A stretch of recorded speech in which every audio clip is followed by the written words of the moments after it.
তুমি এই ভিডিওটা শেষ পর্যন্ত দেখতে পারবে না যদি তুমি আল্লাহকে ভালো না বাসো, তোমার ভিতর বিন্দু পরিমাণ ঈমান না থাকে।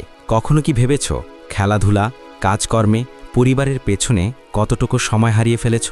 দিন, সপ্তাহ, মাস চলে যায়, তুমি কি বলতে পারবে তুমি শেষ ফজরের সালাত কবে আদায় করেছ? অথচ এক ওয়াক্ত নামাজ আদায় না করার জন্য 2,88,00,000 বছর জাহান্নামে থাকতে হবে।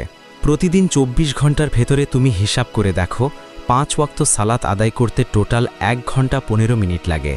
এই দুদিনের দুনিয়ায় 23 ঘন্টা 45 মিনিট খরচ করে 1 ঘন্টা 15 মিনিট চিরস্থায়ী জীবনের জন্য ব্যয় করতে পারো।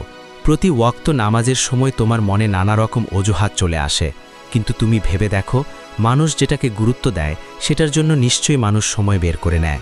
তুমি কি তাহলে আল্লাহর 5 ওয়াক্ত নামাজকে গুরুত্ব দাও না? নামাজ কি তোমার জীবনের জন্য প্রয়োজন না?